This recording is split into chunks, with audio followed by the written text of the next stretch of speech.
so দোস্ত finally হাই secondary পৰীক্ষাৰ ৰিজাল্টৰ ডেট আহি গ'ল মানে বহুত দিন ধৰি দোস্ত আপোনালোকৰ মানে নিউজ চেনেলত শুনি আছিলে বা এনেও বাতৰি কাকততো পাই আছিলে যে কালি দিব পৰহি দিব বুলি মানে এক্সামৰ ৰিজাল্টটো গতিকে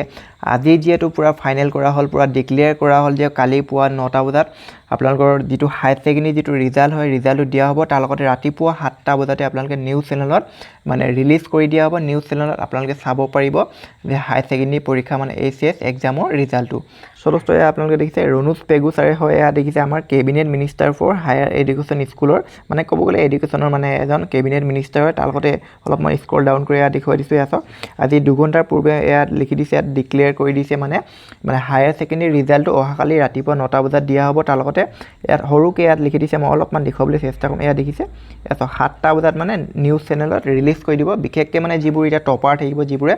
মানে আপোনাৰ ক'বলৈ লেটাৰ লৈ পাছ কৰিব সেইবিলাকৰ বিষয়ে ৰিলিজ কৰি দিব ৰাতিপুৱা 7টা বজাতে তাৰ লগতে